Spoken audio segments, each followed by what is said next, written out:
Have you ever dreamt of a better version of yourself? It's a subscription service from hell. No, I'm not talking about Adobe, I'm talking about The Substance. When aging Hollywood starlet Elizabeth Sparkle finds herself being pushed out of the industry by the lecherous money men in charge of the studio, she turns to a mysterious company that promises a whole new you. Turns out, that's literally what she gets. A whole new her. One week she's Sue, the new sexy celebrity taking the world by storm. As long as the second, she's plain old Elizabeth again. But will this balance be upended? And what happens when it is? Watch Coralie Fargeat's sophomore outing to find out. People are gonna love that. Alright, okay, this... I have been wanting to see this for a few weeks now. The Substance. And here's the thing, like this year has been a little... It's been a little dry, at least for me. There was a lot of stuff. I couldn't see a lot of movies. The ones I did see were like majestic masterpieces. I mean, you gotta see Transformers 1, so... But this... Oh my god, this just breathed new life into me again. No, this is one of the, like, this is going to be a heavyweight for, like, best of this year for me. Oh, absolutely. And, but yeah, and honestly, like, there's been a lot of stuff I was like, I don't know if I want to do a podcast. I remember seeing this and I texted you, I was like, we gotta do an episode about this, like, in 2 days from now. Yeah. We gotta do it. Because there is so much to talk about. There's so much I want to just gush over. It's so great. But yeah, so kind of jumping in.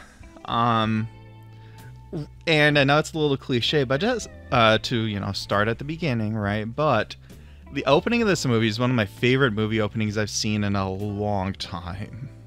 No, it's just so elegant in how it kind of lays out essentially just the central thesis of what everything else is going to follow. Just in a few minutes you get like the central crux, and it just is, then you're punted into the deep end and it's all off. Yeah.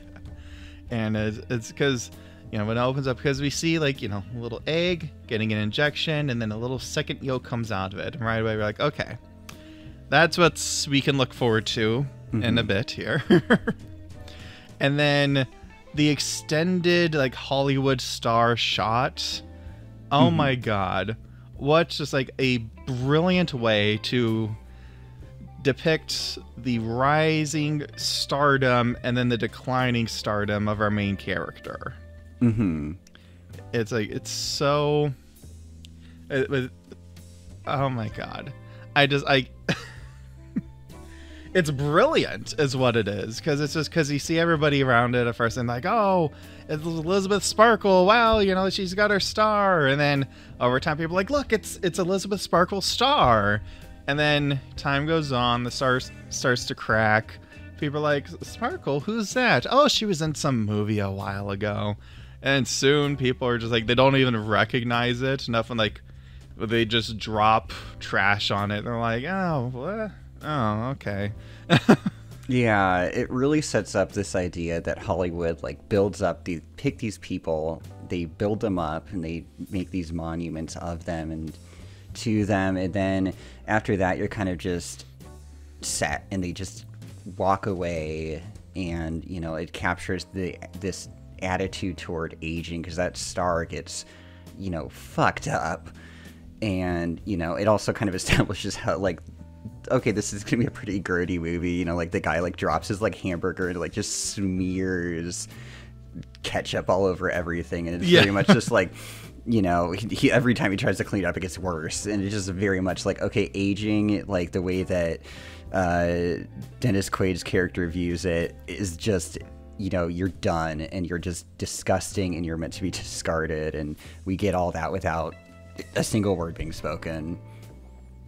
Yeah, and again, I love the way like his character is introduced. He's just kind of like, because the camera is kind of like against like a urinal or something, like and as he comes in, he's just like this very extreme close-up as he's just like screaming into his phone, just like so unbelievably crass, and you're just like, oh, I don't like. And by the way, did you catch what his character's name is? Oh, it was really subtle. Mr. Harvey. Harvey. I was like, I wonder who this could be.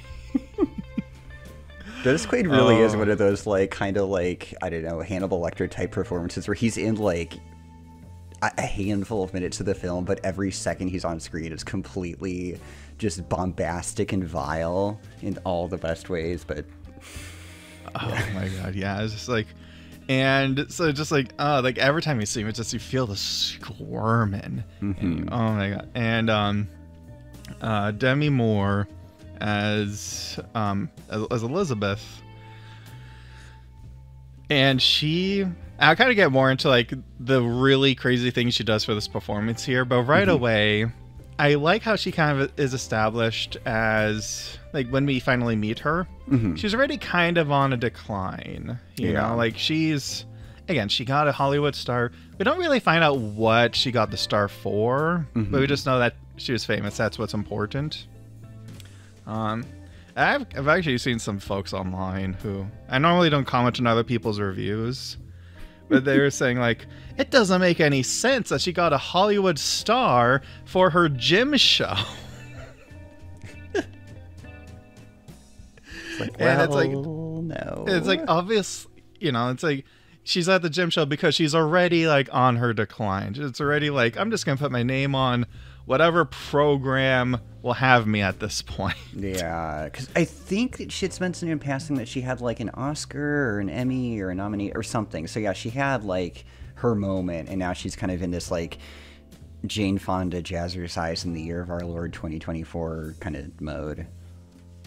Yeah, it was actually funny because at first I was like, wait, what year is this taking place in? And then I realized, oh, she's just that dated. Yeah. We want our leotards, and we want our, like, casual, not too strenuous sideways movements. Yeah, I was like, oh, we're back to the 90s already with this. Yeah. We're at all the 80s. I was going to say, 90s. This ain't Zoom. But yeah, it was... Yeah, but what I liked about her is that, like, from the get-go, like, you know, she's talking to other people on her career. She's like, hey, you know, good job. And you kind of tell, like, you know, she's not a bad person or anything. It's just like she's like, you know, she seems pretty decent from what we see of her. But it's just, you know, that anxiety of, like, you know, her time is up, her time is past, you know, and when she overhears Dennis Quaid ranting in the bathroom, she realizes, oh, like, she doesn't have, like, days left. She has, like, hours left. Yeah, she's out. And all this kind of, you know, we get this really strong base, and you're talking about how the opening kind of establishes the feeling of the movie, like the guy dropping all that slop on her star.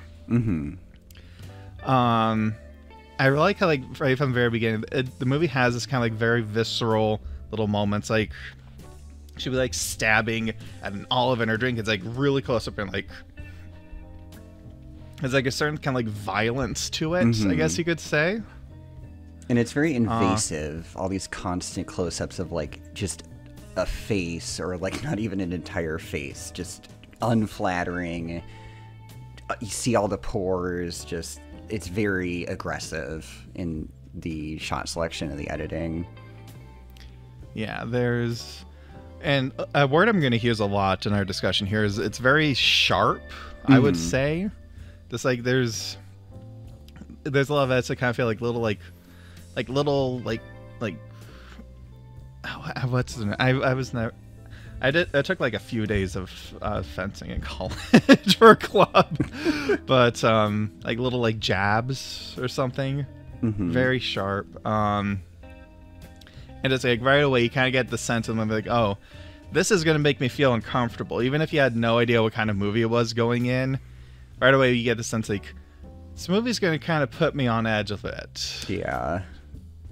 Dennis Quaid eating the shrimp is, like, the nastiest thing I've ever seen in my life. It's like it reminds me of like Denethor with the tomatoes again. Oh God, it was. Just like Just no Pippin singing in this though. it was, but again, it does create that same effect of like something like very like greedy, ravenous, just like ripping, tearing flesh as he eats. It's and again, it creates the emotional effect that it's looking for. Mm-hmm. And later on she gets in a car accident. She's like, and while she comes out of that, okay, it still kind of leaves her like very shaken. Yeah. But one of the nurses there, he's like, hey, got something that might be able to help you, and then refers her to the substance. Mm-hmm.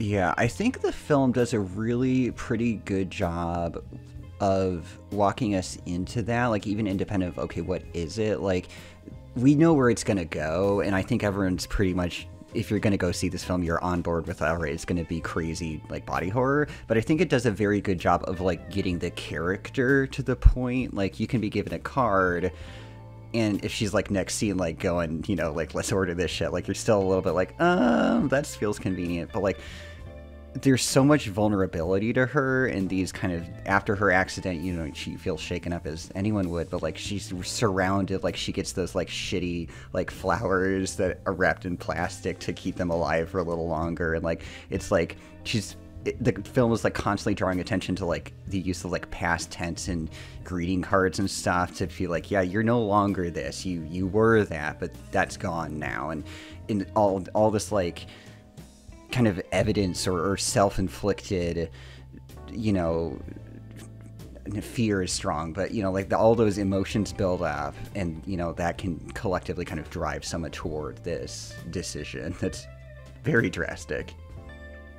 Yeah, it's like it does, because obviously, like you said, we know what's going to happen, but it's a very different because you still have to get the character who doesn't know they're in a movie to actually make that action. And the more believable you make that, the better the narrative flows. Mm-hmm. And yeah, like, and I like, she at first like, this feels kind of weird. It's kind of like to let go in this creepy LA alleyway with the door. And another thing I liked about that is it does have that very distinctly, I'm trying to think of a way, it's like, I don't want to say dated because it has like a negative connotation to it, but it really captures, I guess you could say, the emotional feeling of something we see a lot of these days, the tech-based startup pop-up, where these things that'll come out of God knows where, that put on the sheen of like, oh, super high tech, super clean, super futuristic. Yeah. And it's I very think of that the moment, yeah. Very of, yes, and a lot of these subscription services, which I think is something the movie is kind of like a secondary, maybe even tertiary thing the movie is kind of riffing on. But all like the packaging of the substance, it's like, oh, you pick it up here, you get your number, here's like the big bold font, like impact font.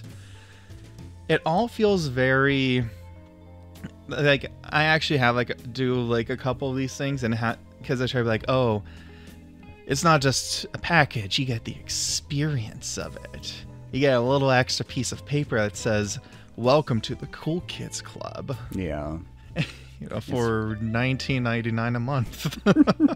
It's very chic, and I mean, it does, the packaging is pretty slick, but my God, is that a strange ad that she somehow manages to be convinced by? It's like a horror movie. It's avant-garde. Yeah, there we go. It's targeted advertising. But I think it does kind of tie into this interesting thing as well, where Again, kind of like a secondary theme. We would talk about some of the more main ones in a bit here. But this idea, like, you know, these tech companies that we don't really know what they're going to be getting from us. Mm-hmm. You know, like they buried in a bunch of contracts and everything. But even then, you know, yeah, it's like, or like, you know, these secondary effects, these things are like, oh, the new modern way of doing things. They can end up being a deal with the devil. Right. It's very like 23andMe. Like, here's my DNA. You won't do anything dubious. You know, it's like, oh, wow, you know, it's, you know, I get to find out, you know, where all my ancestors came from. And all I have to do is send all my genetic information to a for-profit company that can now do whatever they want with it. Mm-hmm. That being said, I feel like Elizabeth, you know, wished that it was only her data. It's a little bit of a Faustian situation. Yes. So she opens it up, and fast forward a bit, and she gives reverse. She spawns Sue out of her back. Which is a horrifying scene to witness. That was very squishy. Yeah. Apparently, I was reading about the movie and behind the scenes before this. Apparently, that scene, the only bit of like CGI that they used for that was when the eye split. Oh, sure. But the rest of it was like practical effects. It was really visceral. Oh my god, it's so, I'm such a baby because I said like, oh, I like body horror. Like, I don't mind watching body horror, and then the body horror starts, and I'm like, oh no, yeah, no, I can't watch it.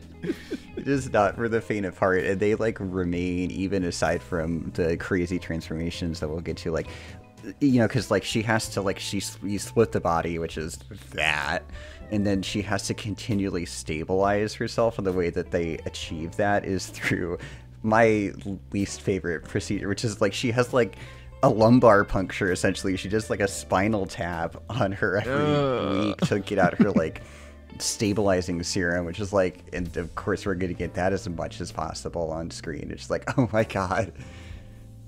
Yeah, I was like, and especially because like the more you do it, and it gets like grosser and grosser, it's just like, oh my god, no. It is boot nasty. Yeah. But from her, like a butterfly out of a fleshy chrysalis, emerges Sue. And again, like talking about the direction and everything, I really like there's this one, like when she first emerges and she's looking in the mirror, they do like a close-up, but like she kind of gets close to the mirror, and then it goes like into her eye, and you see like the iris and everything, and then it comes back out. And it's just like, it's those little like moments of stuff. I'm like, oh, that's really cool. Yeah, it's really just sort of going. It knows, it establishes this really weird and specific vocabulary, and just goes as far as it can with it. Speaking of vocabulary, by the way, kind of backtracking a bit to talking about like the substance and how that was kind of designed and presented to us.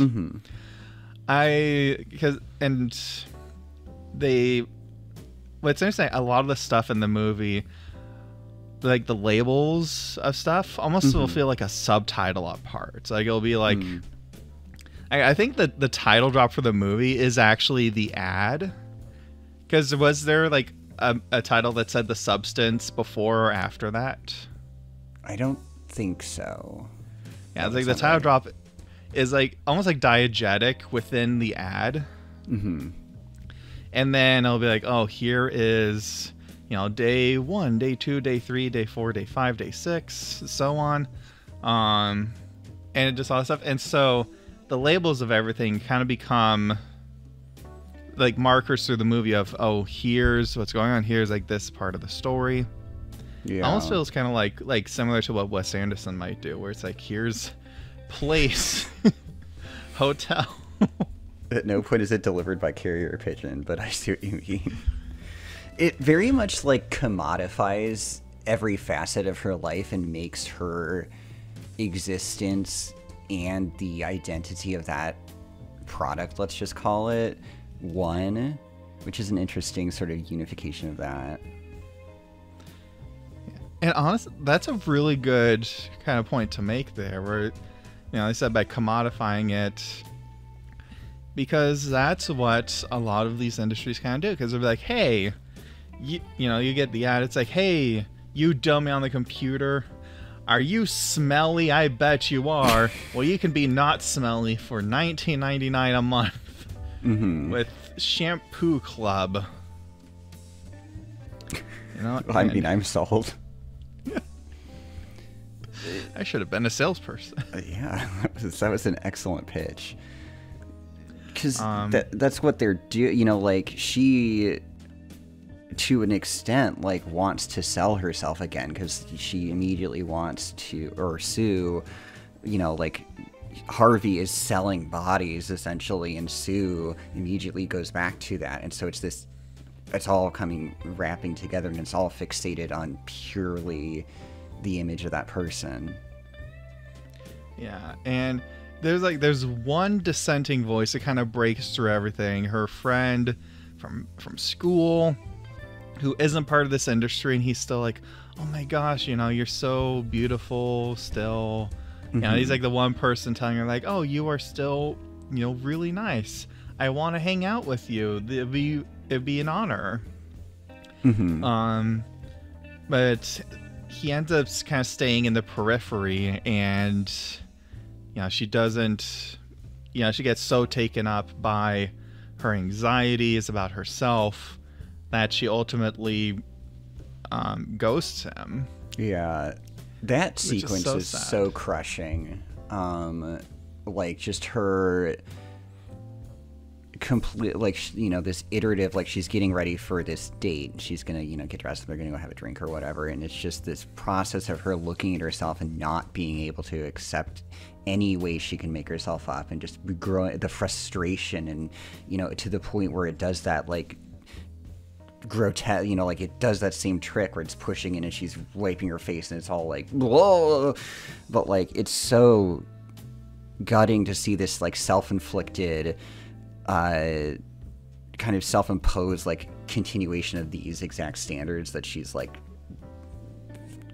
unable to escape, and how that kind of does ruin that aspect. I was wondering, like, when I saw that, and I'm curious what your take, how cynical do you think it could be with, I forget the friend's name, but the friend, because, like, he's you know, at the one point he does seem like the one kind of, like, pure element of, like, someone who sees her to some extent as, you know, this, you know, past classmate, but he's still really fixated on on her image. Like, do you think that that's still kind of a twist of the knife, or am I just being too much? I think, like, well, like, kind of in character, you can kind of, where it's like, you know, they're what, like, you know, they're born, what, the 1970s or so, 1960s. You know, they might still be like, oh, you're so, you know, you're still so pretty, as, like, his way of, like, trying to be a genuine compliment. But I think thematically, the whole point of the story, the point of, like, you know, Dennis Quaid's character, everything that's going on is fueling Elizabeth's doubt, saying, like, no, I am not enough. I am not enough. And her friend coming in is the one voice saying, no, you are enough. I want to hang out with you. You know, I want to reconnect and everything. And of course, you know, you can, like, in real life, you could be like, well, you know, does he maybe just want, you know, the connections? Does he want to maybe, like, get a little bit of the action and that kind of thing? But I think within the context of the story, he's supposed to be the one bright spot where, like, in a different version of this narrative, she goes and meets with him and she realizes, I don't need the substance. And she stops it and she goes on with her life happily. And the fact that this last little bit of light, she instead blots it out and says, no, I am not enough. I need to dig deeper, that's kind of like the point of no return for her. It becomes self-perpetuating. Yeah, I could see that too. Yeah, it's like just the emotional beat there. I was lucky that I was alone in the theater, so I could just be like out loud, just like, no, just go, go, come on, just go out that door, no. And then she does it really like, hard. No. Yeah, I just said, like you said, just twist of the knife, and the audience is like, oh no.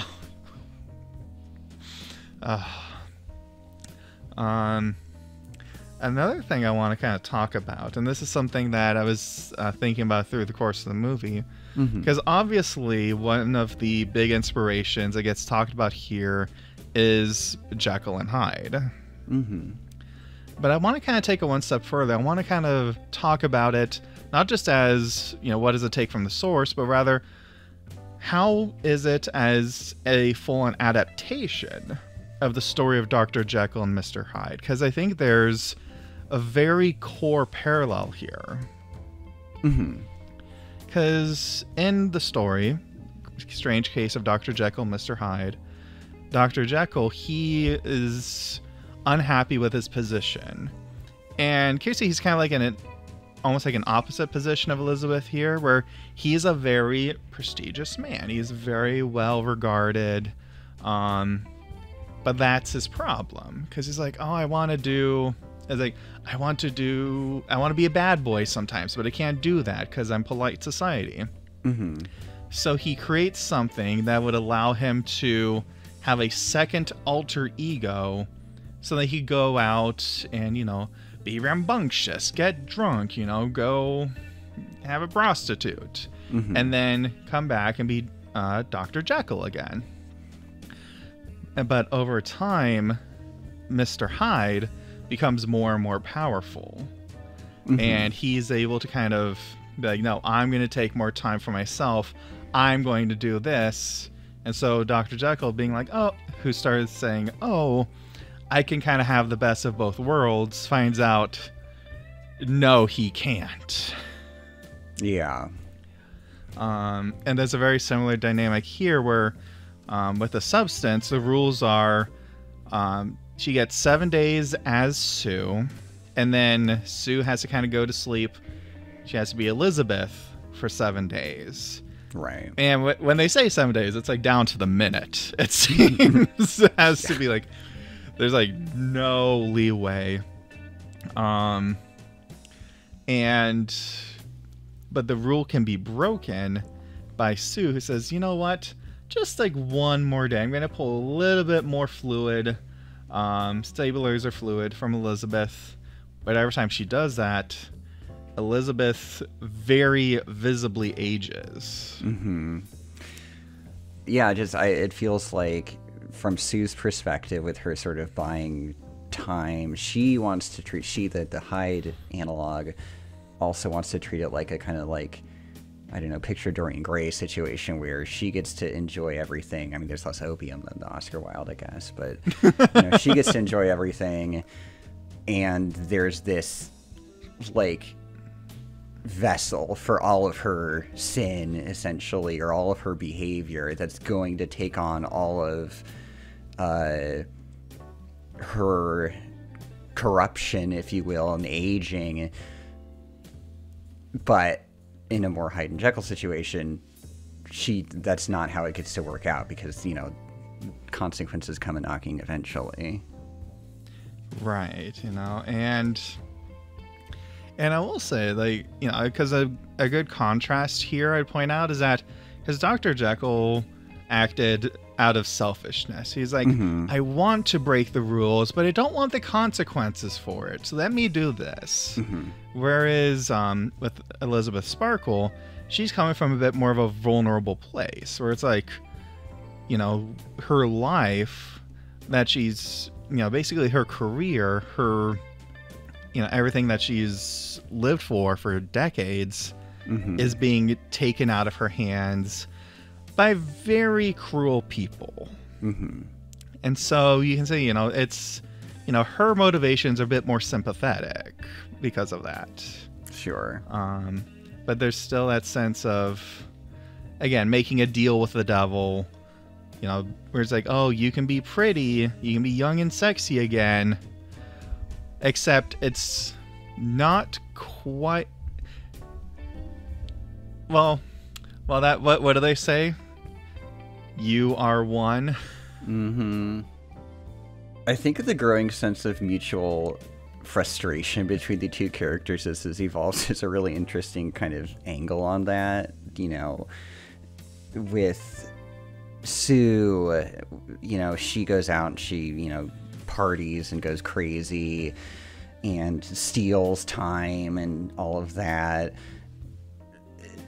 And then every time Elizabeth starts to take over again, she just dedicates her life to making the nastiest, like, fridge food possible. And every morning when they when each of them wake up, it's almost this kind of like, it felt like that idea, or it's kind of like, I don't know, it's like they had blacked out the night before and had no idea what the other person had done, or their roommates or somebody, and there's just this anger and frustration at themselves, essentially, but on these two halves. Yeah, I like the roommates angle especially, because it's like, oh, you're not gonna clean up after yourself? Well, how about I go plaster newspapers all over the windows? You have fun dealing with that. It's and it is interesting, and I think again a good parallel here between, you know, between Jekyll and Hyde and the Substance is the idea is that, because, you know, we talk about Jekyll and Hyde as if they're separate characters. You know, we ourselves are talking about Elizabeth and Sue as if they're separate characters, but ultimately they're kind of two halves of the same person. You know, and what we see from Sue, you know, Elizabeth, you know, as Sue is taking more and more health and vitality from Elizabeth, you know, she's like, and that's ultimately just her own, I see, her own desperation, her own desires being exerted against her in a way that she can no longer control. In the same way that, whereas Hyde was supposed to be, oh, you're my vessel to let me do things I can't normally do, those dark desires then grow out of control and are wielded against him in a way that he is no longer capable of controlling. Right.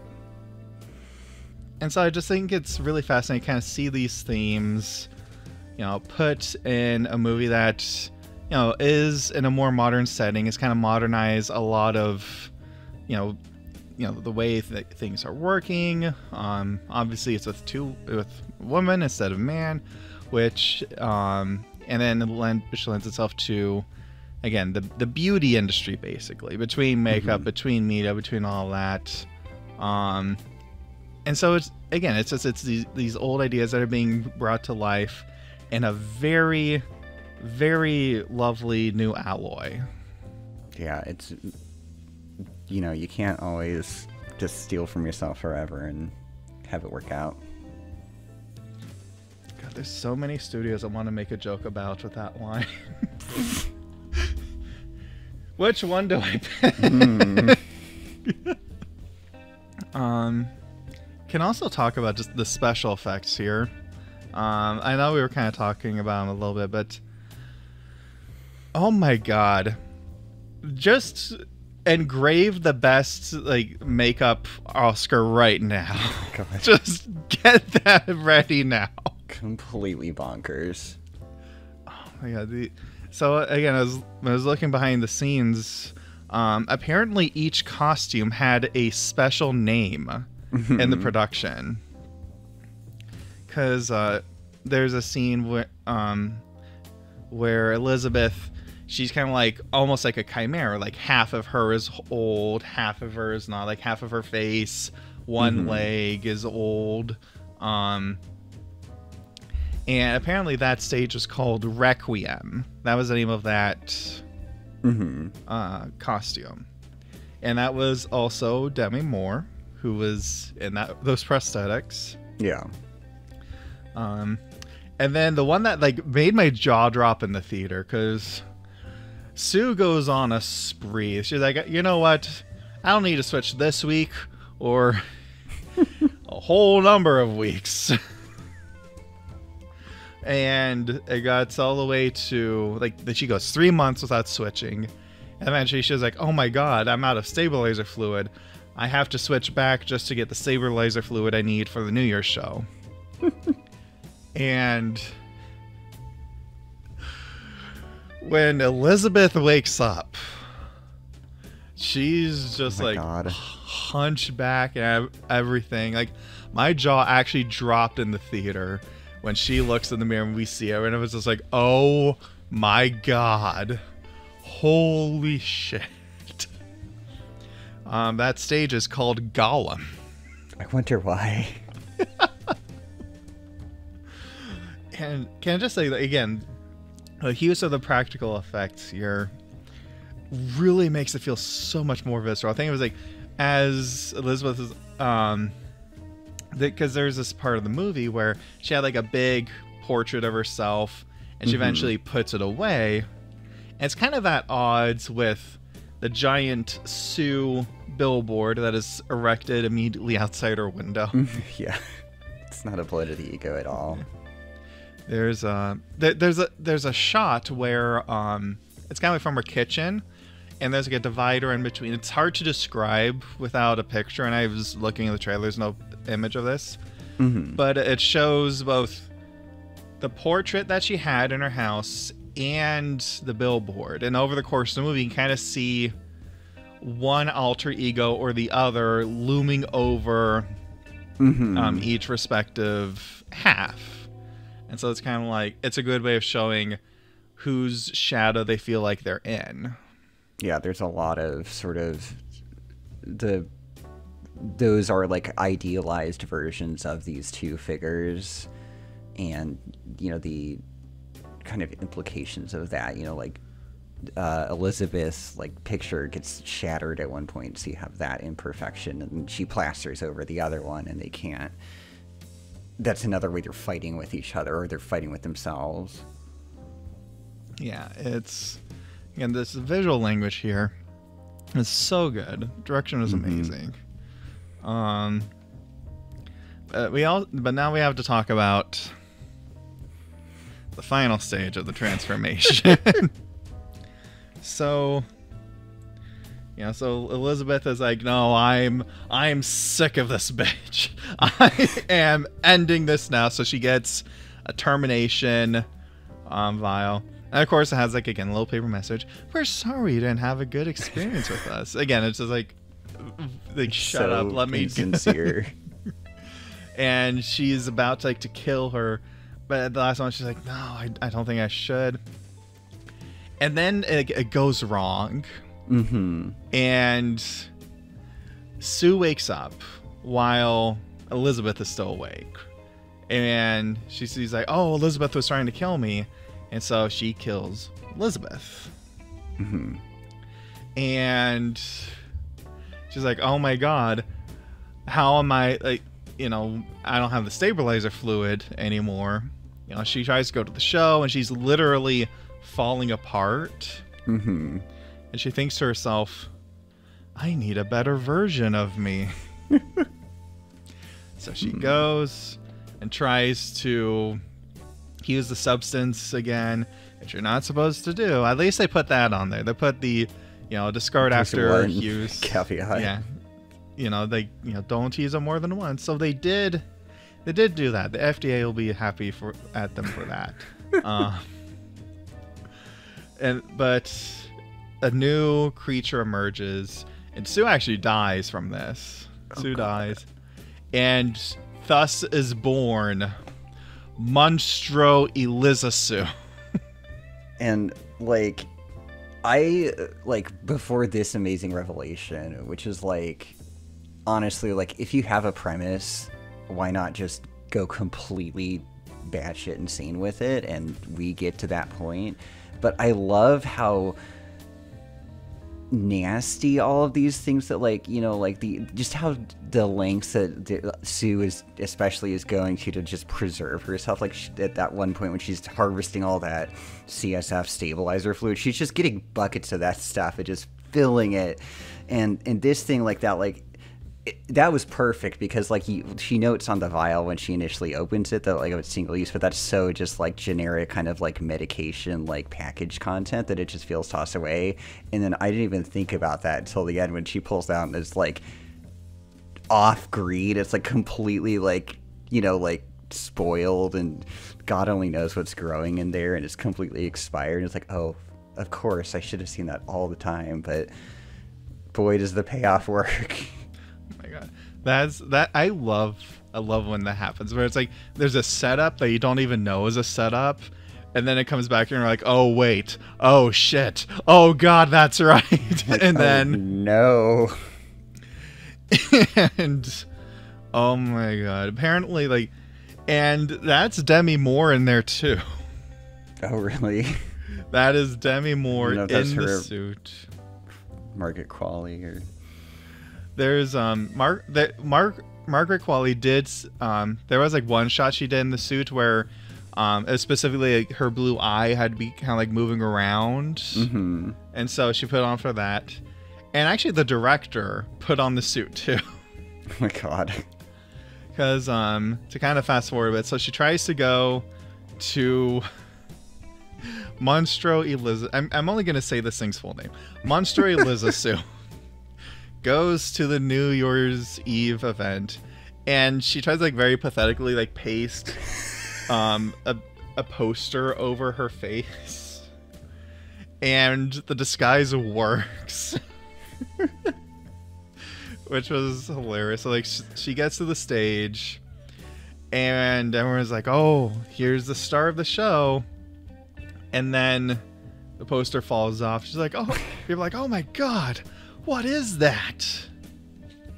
And then I forget exactly, like, you know, some people try to attack her, and then her arm comes off and just sprays blood across everything. It's the funniest disaster. Like, I think this movie through and through has this like completely off-kilter sense of humor to it that's like incredible, and with all that like gut-churning elements. But like this, just seeing Monster Eliza just like spin in circles, spinning curtains of gore on everyone, and just random, you know, people and children just forever. It's so excessive, and it's the only way I would ever want this to like wrap up.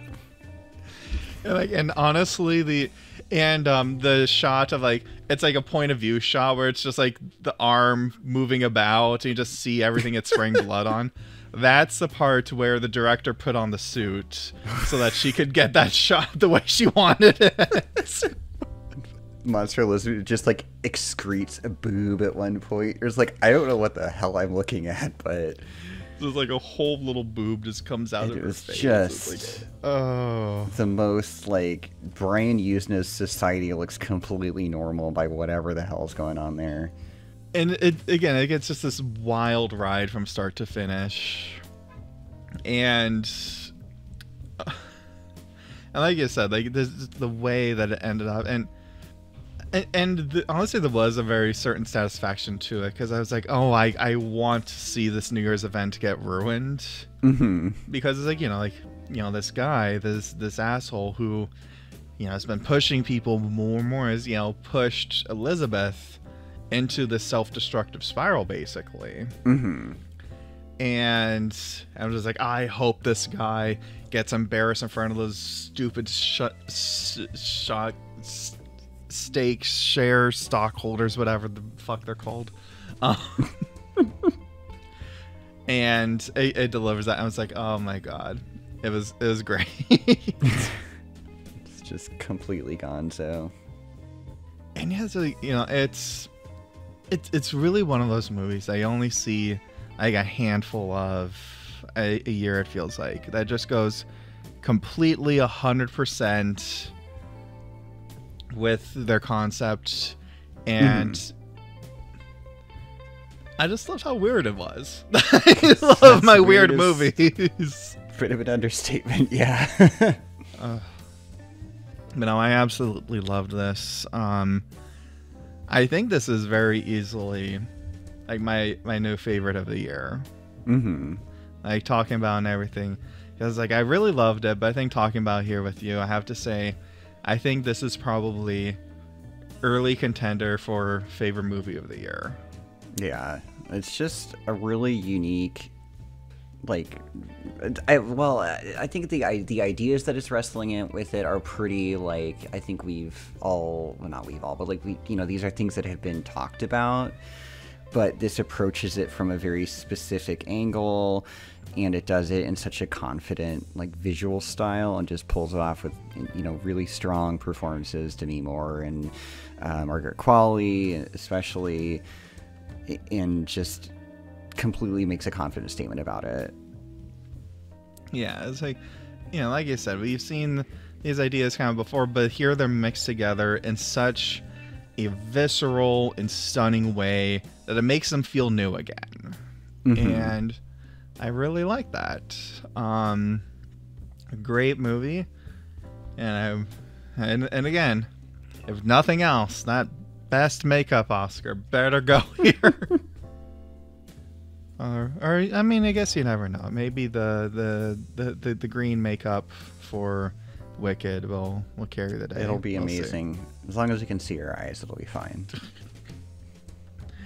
Yeah, do you have any other thoughts about The Substance? No, I just, like, this is one of those ones that's fun to go see and then just, like, talk about with a friend for a while, like we have.